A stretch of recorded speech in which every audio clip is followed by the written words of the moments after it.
Bom dia, pessoal. Bom dia, professora. Hoje aqui a gente vai apresentar o trabalho de saúde ambiental. O tema do nosso trabalho é resíduos químicos na saúde, pois cremos com esse tema contribuir com vocês para a segurança, prevenção e respeito com a vida.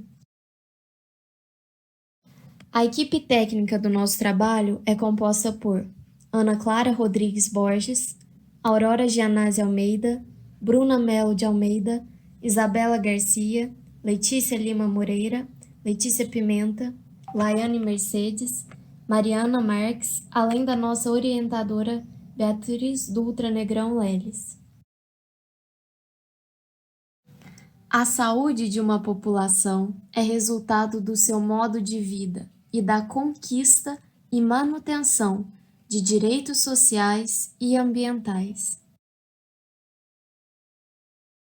Geração. Os resíduos químicos podem ser gerados em hospitais, clínicas odontológicas, indústrias farmacêuticas, laboratórios, sendo resíduos que contêm substâncias químicas capazes de causar risco à saúde ou ao meio ambiente, independente de suas características inflamáveis, corrosividade, reatividade e toxicidade. Podemos citar como exemplo medicamentos que são utilizados no tratamento de câncer, reagentes laboratoriais e as substâncias que são utilizadas na revelação do filme de raio-x. Identificação. A identificação ela é a etapa de manejo de resíduos. Ela permite o reconhecimento dos resíduos contidos nos sacos e recipientes, fornecendo informações ao correto manejo do RSS. Os sacos de acondicionamento, os recipientes de coleta interna e externa, os recipientes de transporte e os locais de armazenamento devem ser identificados de tal forma a permitir fácil visualização.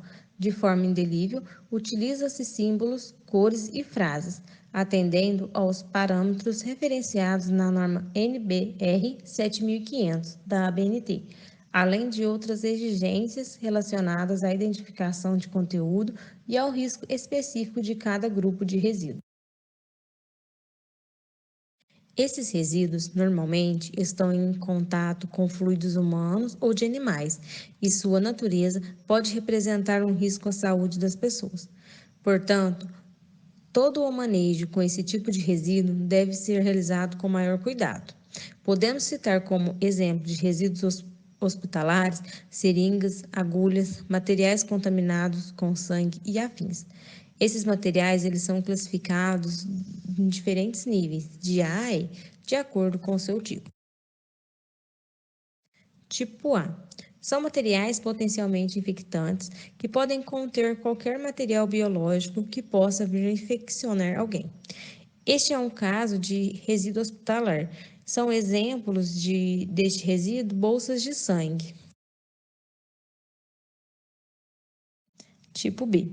São os resíduos químicos. Eles podem representar algum risco à saúde e ao meio ambiente. Alguns exemplos são os reagentes usados em laboratórios, substâncias químicas que são utilizadas na revelação de raio-x e medicamentos potentes.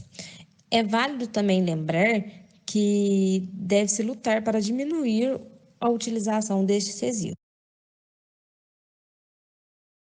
A tecnologia vem se desenvolvendo a cada dia. Com isso, a produção de resíduos já vem diminuindo. Por exemplo, alguns exames já não necessitam ser revelados, eles já são realizados e vão diretamente para o banco de dados, onde já são acessados de lá. Ficando então um alerta que para se cuidar dos resíduos e gere cada vez menos. Tipo C, são os resíduos radioativos. Eles existem dada a natureza de muitos exames e terapias que envolvem a medicina nuclear. Apesar de ser uma forma segura de diagnosticar doenças e as tratá-las, esse tipo de medicina também gera resíduos. O tipo D consiste em materiais comuns sem risco de infecção, que não possam causar acidentes nem infectar ninguém. Entre esses materiais estão gessos, papéis, gases ou luvas. São os que representam menor risco para as pessoas que manejam. Já o tipo E engloba materiais perfurantes. Entre esses materiais estão agulhas, navalhas, seringas, bisturis que foram utilizados em acesso de pacientes, exames de sangue, cirurgia ou até mesmo em laboratórios para coleta de amostras.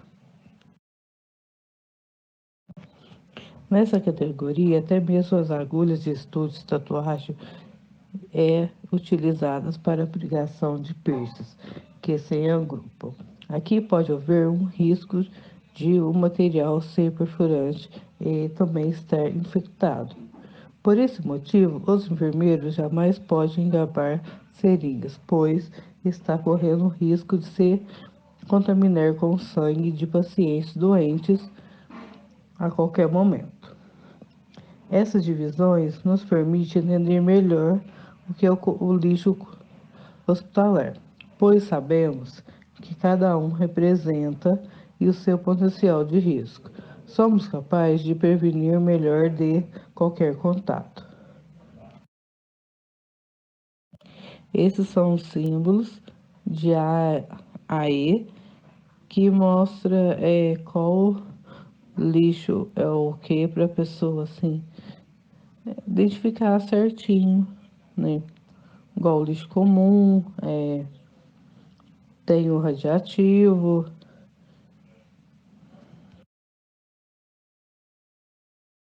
Segregação de resíduos químicos. A segregação de resíduos consiste na separação dos mesmos, de acordo com suas propriedades químicas, físicas e biológicas, com seu estado físico e seus tratamentos ou utilizações. A segregação deve ser sempre efetuada no momento e no local de sua geração. Isso permitirá o reuso, a reciclagem ou ainda tratamentos mais seguros e baratos. O primeiro critério a ser considerado na segregação de um resíduo leva em consideração a sua periculosidade. Assim, um resíduo perigoso deve ser separado de outro não perigoso. A norma brasileira que define um resíduo perigoso como sendo aquele que apresente características de toxicidade, inflamabilidade, corrosividade, patogenicidade ou reatividade, deve ser utilizada para fazer esta classificação. Além disso, deve-se ter em mente que um resíduo não pode ser descartado em rede de esgoto sem ferir a legislação referente ao lançamento de efluentes líquidos em corpos de água ou em rede de esgoto, como, por exemplo, a Resolução de CONAMA 357, CONAMA 2005, ou a NBR 9800, a BNT 1987. O segundo critério envolve o estado físico do resíduo. Assim, resíduos sólidos devem ser separados de resíduos líquidos. A incompatibilidade química dos resíduos químicos também deve ser levada em consideração. Quando do seu descarte, resíduos contendo substâncias incompatíveis devem ser segregados a fim de evitar a ocorrência de reações indesejadas e consequentes acidentes. Uma vez obedecidos estes três critérios, deve-se pensar no tratamento ou na aplicação do resíduo, enquanto que resíduos que serão reaproveitados devem ser segregados, aqueles que tiverem o mesmo tratamento poderão ser reunidos. Nessa imagem e nas imagens a seguir, temos exemplos que representam as salas de resíduos, os recipientes químicos e os profissionais da saúde, como suas roupas e demais características visuais que a gente pode identificar neste processo de armazenamento, de acondicionamento, de coleta, entre outros. Acondicionamento. O acondicionamento consiste no ato de embalar os resíduos segregados, ou seja, separadamente. E por que isso? Isso é porque cada resíduo tem uma necessidade, como a gente já viu anteriormente. E para que a gente respeite a segurança, é necessário que tomemos alguns cuidados quanto ao ato de embalar e quanto aos recipientes utilizados. Um dos pontos que devem ser respeitados é o limite do peso de cada saco. além de evitar vazamentos e ser resistentes a ações de punctura e ruptura do recipiente. Por fim, a proibição do esvaziamento ou reaproveitamento desse recipiente. E isso está de acordo com a NBR da Associação Brasileira de Normas Técnicas.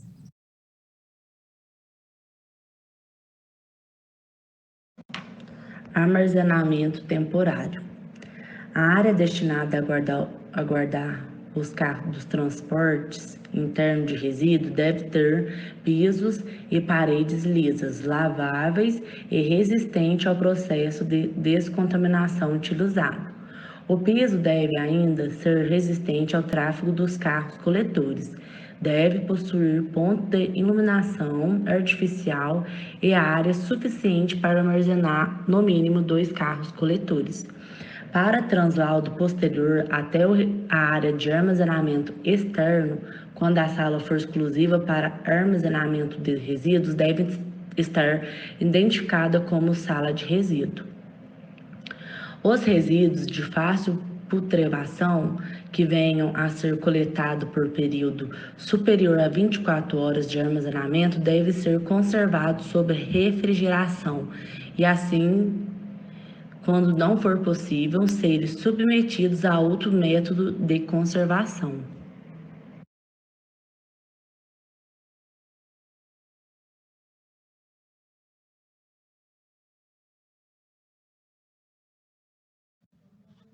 Coleta. Os resíduos sólidos são complementados também na portaria CVS 01/2007, que regulamenta a organização, as informações e os procedimentos administrativos do Sistema Estadual de Vigilância Sanitária. A portaria é sujeita a cadastro na vigilância às empresas envolvidas na coleta, tratamento e disposição de resíduos.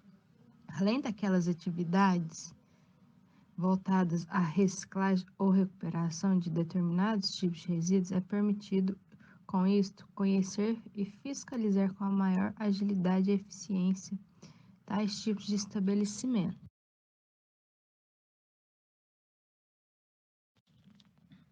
Por sua capacidade de gerar impactos ao meio ambiente e risco à saúde humana, o gerenciamento é entendido como assunto afeto aos órgãos de controle ambiental e vigilância sanitária.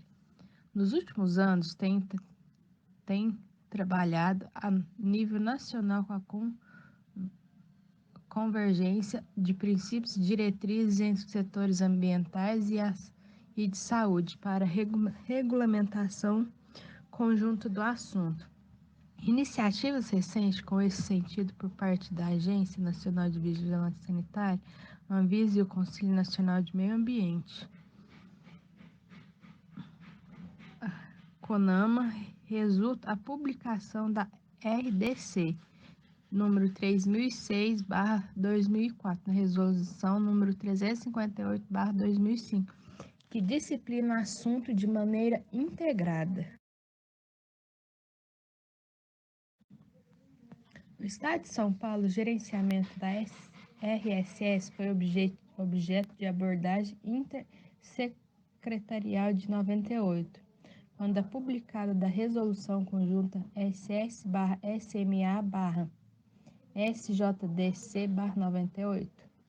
Essa resolução merece agora ser revisada para contemplar os novos entendimentos que se tem do tema, constantes não só das resoluções da Anvisa e do CONAMA, mas também da Política Estadual de Resíduos Sólidos. Entre as ações do Centro da Vigilância Sanitária em Resíduos Sólidos, destacam-se as direcionadas aos resíduos de serviço e de saúde. Eles são os gerados por serviço relacionado ao atendimento à saúde humana ou animal, tais como hospitais, clínicas médicas e odontológicas, laboratórios de análises clínicas, farmácias, drogarias, entre muitos outros, que encerram diferente risco de à saúde em razão das suas características microbiológicas químicas. Eu vou falar um pouco sobre o transporte. O transporte é um translado dos resíduos dos pontos de geração, onde é produzido, até o local destinado ao armazenamento temporário ou armazenamento externo, com a finalidade de apresentação para a coleta. Eles faz o transporte dos resíduos e lá ocorre a separação, por uma simples coleta. O transporte interno de resíduos deve ser realizado atendendo o roteiro previamente definido, em horários não coincidentes com a distribuição de roupas, alimentos e medicamentos, períodos de visita ou maior fluxo de pessoas ou de atividades. Então, para fazer essa coleta é necessário um horário ideal, que não haja um fluxo maior de pessoas na rua, de transporte, algo que tenha um contato com esses resíduos. O transporte externo de resíduos é realizado por empresas terceirizadas devidamente licenciadas para esse tipo de atividade. A coleta se dá de forma específica para cada classe e tipo de resíduo, evitando a mistura entre diferentes classes de resíduos, ou até mesmo contaminação por resíduos da mesma classe. O acondicionamento dos resíduos para o transporte externo se dá em uma maioria em caçambas do tipo Brox, com exceção dos resíduos de óleo lubrificante usado, que são transportados em veículos de tipo tanque, das lâmpadas inversíveis transportadas em tambores em um veículo apropriado para essa finalidade, dos pneus transportados em caminhões com caçamba aberta e dos resíduos sólidos equipados aos domiciliares transportados em caminhões de tipos compactadores. Para garantir a conformidade durante o transporte dos resíduos até o destino final ou a área de transbordo, a equipe do meio ambiente do terminal realiza a verificação da condição de conservação dos equipamentos utilizados no transporte, com a aplicação do formulário de verificação, o checklist de incepção de veículos, transportadores de produtos e resíduos perigosos. Todo transporte de resíduos perigosos é precedido da aplicação do formulário. Caso observado algum desvio, o veículo é notificado e a empresa comunicada da necessidade da regulamentação, sendo verificada a tomada de ações no próximo evento de coleta, a que utiliza o veículo notificado.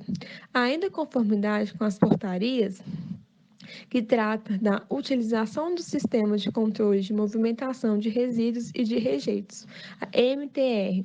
Todos os resíduos retirados do terminal devem seguir com o devido manifesto até o destino final, garantindo a conformidade do processo.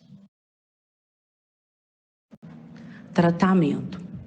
Os sistemas para tratamento de resíduos de serviço da saúde devem ser objeto de licenciamento ambiental, de acordo com a resolução CONAMA, e são possíveis de fiscalização e de controle pelo órgão de vigilância sanitária e meio ambiente. O processo de esterilização por vapor úmido, ou seja, autoclavarão, não necessitam de licenciamento ambiental. A eficácia do processo deve ser feita através de controles químicos e biológicos e periódicos e deve ser registrado. Os sistemas de tratamento térmico por incineração devem obedecer ao estabelecido na resolução CONAMA. Disposição final.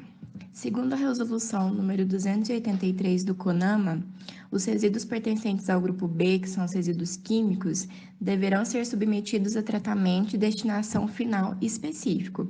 O primeiro parágrafo diz que os quimioterápicos, imunoterápicos, antimicrobianos e hormônios e demais medicamentos vencidos, alterados, interditados, parcialmente utilizados ou impróprios para consumo devem ser devolvidos ao fabricante ou importador por meio do distribuidor. No segundo parágrafo, eles dão um prazo de 12 meses contados adotados a partir da data de publicação da resolução, para que os fabricantes e importadores introduzam os mecanismos necessários para operacionalizar o sistema de devolução, que foi instituído aí no parágrafo anterior. O terceiro parágrafo diz que, baseado nos riscos específicos, a Anvisa deve regulamentar as diretrizes para o gerenciamento de resíduos dos quimioterápicos, imunoterápicos, antimicrobianos, hormônios e demais medicamentos vencidos, alterados, interditados, parcialmente utilizados ou impróprios para consumo.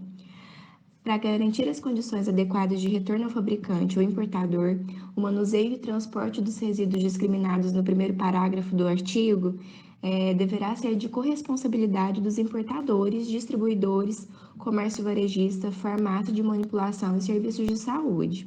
Ou seja, em conjunto, todos eles deverão ser responsabilizados para que possa ser feito o transporte adequado e a devolução dos medicamentos, dos resíduos químicos. Alguns resíduos químicos precisam passar por um tratamento para serem descartados, e para isso são realizados variados processos. Para realizar o descarte de resíduos químicos perigosos, existem os processos térmicos, em que o tratamento pode ser feito através de autoclavagem, pirólise e principalmente por incineração, que consiste em realizar a combustão dos resíduos em temperaturas muito elevadas. Dessa maneira, o material constituído de carbono é decomposto, gerando calor. O que sobra disso são gases e cinzas, que devem ser cuidadosamente geridos para não causar impactos negativos ao meio ambiente. Há também a opção de ser realizado um processo químico no descarte de resíduos químicos perigosos. Esse tipo de tratamento, porém, necessita que os resíduos passem por uma trituração prévia. A trituração ajuda na redução da granulometria do resíduo, o que diminui também os valores gastos com transporte, e é considerado um processo que complementa a reciclagem. Após ser triturado, o resíduo se torna mais eficiente. Em relação ao processo de tratamento químico, deve ser imerso em algum tipo de desinfetante por alguns minutos, completando o processo. Os aterros industriais destinam-se a receber resíduos sólidos que não sejam reativos, não inflamáveis e com baixa quantidade de solvente, óleo ou água. A construção do aterro obedece a rigorosas técnicas nacionais e internacionais de segurança. Adotam técnicas de confinamento dos resíduos através de geomembranas, drenagem, tratamento de efluentes e postos de monitoramento do lençol freático. O aterro industrial é classificado como 1 ou 2, de acordo com o tipo de resíduo para o qual ele foi licenciado a receber. O coprocessamento consiste na técnica de destruição térmica de resíduos em fornos de cimento. Devido às altas temperaturas e ao tempo de residência, os resíduos são 100% destruídos. A destruição é térmica em fornos rotativos, a reciclagem é total dos resíduos perigosos e sem uma posterior destinação a terceiros. Os resíduos são manuseados mecanicamente, não tem emissão de gases poluentes à atmosfera e, após o serviço, é emitido o certificado de destruição térmica. A incineração é a queima dos resíduos. Entretanto, nos processos de incineração e coprocessamento, há a queima do material residual e as consequentes gerações de gases, que deverão sofrer tratamento, e a formação de cinzas, que serão posteriormente direcionadas a um aterro no caso da incineração, ou podem ser incorporadas à massa do cimento ou durante a formação do clinker no forno, além da agregação em outras atividades da construção civil, como tijolos ou pavimentação. Como um exemplo de descarte de resíduos químicos que acontece na realidade, nós encontramos um artigo que é da Universidade de Brasília, UNB, e eu vou mostrar um pouco do que a gente achou nessa pesquisa. A Universidade de Brasília, UNB, designou em novembro de 2002 uma comissão para a gestão de resíduos químicos da universidade, visando 3 objetivos básicos: a destinação ambientalmente adequada do passivo acumulado, a implementação de um sistema de gerenciamento de resíduos químicos e implementação da central de tratamento de resíduos químicos da UNB. O sistema de gestão tem por finalidade promover a redução e/ou eliminação do impacto ambiental causado pelo descarte inadequado dos resíduos químicos gerados pela UNB. A figura 10 e a tabela 1 mostram a relação existente entre o volume de resíduos gerados e a destinação inadequada desses resíduos, sendo o PI abaixo ou então por lixo comum. Praticamente todo resíduo gerado com volume de 10 litros é lançado PI abaixo. O mesmo também ocorre em laboratórios que geram volumes mensais de resíduos superiores a 50 litros. Do material sólido, cerca de 40% também é descartado de forma inadequada, em lixo comum. Atualmente, a UNB recolhe em seu depósito de resíduos químicos entre 6 e 8 toneladas de resíduos a cada 2 anos, provenientes de suas diferentes unidades. Portanto, os resultados comprovam que essa quantidade recolhida subestima e muito a geração real de resíduos da universidade, pois nossos estudos mostram que ainda existem vários geradores que descartam grande parte de seus resíduos diretamente nas pias ou em lixo comum.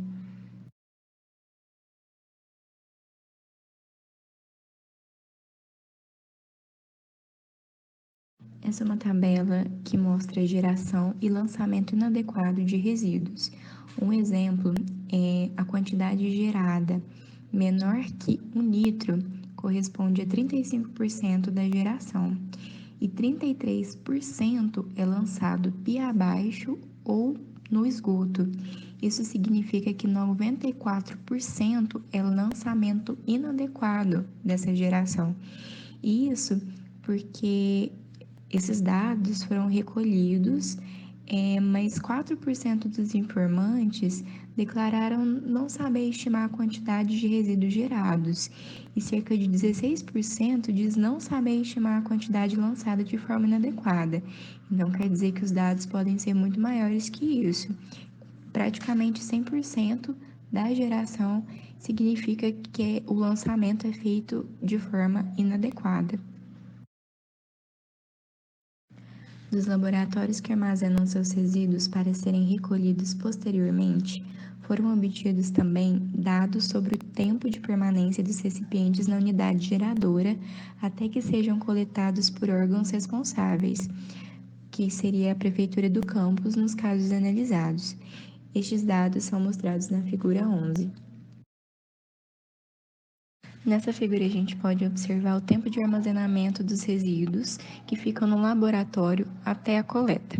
39% desses resíduos ficam por 1 mês armazenados, 22% ficam 3 meses, 15% ficam 6 meses, 7% ficam 1 ano, 10% ficam mais de 1 ano e 7% eles não sabem quanto tempo ficam armazenados.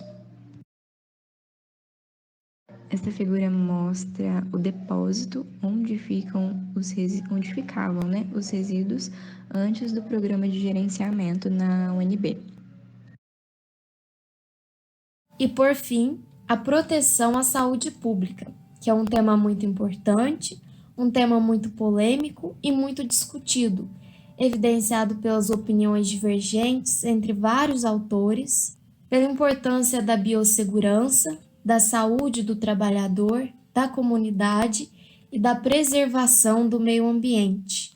Essas controvérsias são em razão à periculosidade dos resíduos de serviços de saúde e dos riscos apresentados pelo mesmo. Bem, então nós vimos aqui que a polêmica geralmente ela se desenvolve entre realidades muito discrepantes, embora seja importante considerar os diferentes pontos de vista. Essa problemática geralmente é discutida entre pessoas de áreas discrepantes do nosso país e de pessoas fora do país também. E focando agora em um ponto muito importante, que é a consciência dos geradores de resíduos químicos, é que os grandes geradores possuem uma maior consciência que os pequenos geradores. Quem são os grandes geradores? São os hospitais, as empresas grandes, E, embora pareça contraditório, eles possuem uma maior consciência e infraestrutura para lidar com esses resíduos.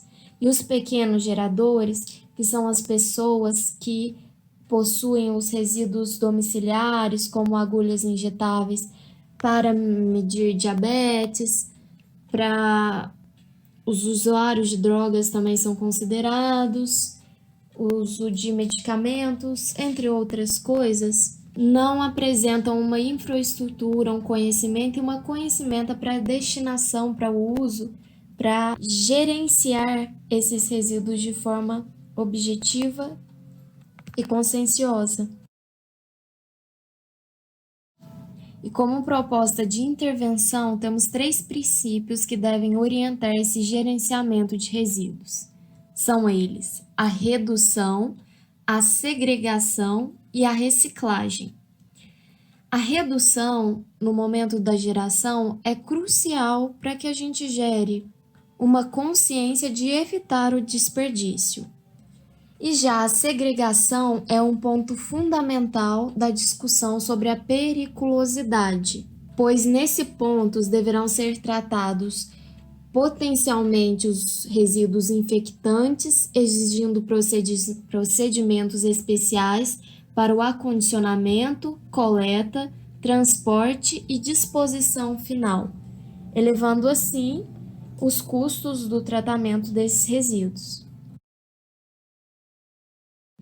Retornando à questão da periculosidade, nós vemos as palavras como, entre aspas, ausência de risco e falta de evidência científica que comprovem essas doenças.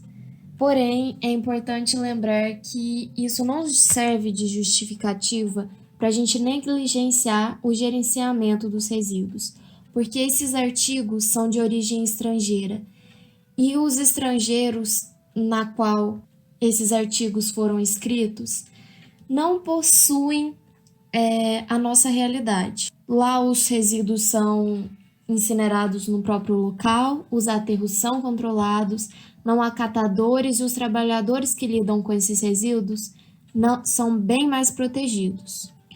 Porém, a nossa realidade é outra. Os nossos profissionais não devem se pautar em outra realidade. É importante que os nossos profissionais não só segreguem os resíduos e garantam a disposição final adequada, mas também orientem a população para dispor corretamente os resíduos perigosos produzidos fora do ambiente de serviços de saúde, no intuito de promover a saúde de toda a comunidade. Portanto, um caminho para solucionar essa questão é o exercício do bom senso, aliado com a educação, a informação, o treinamento de profissionais de saúde e o esclarecimento da população.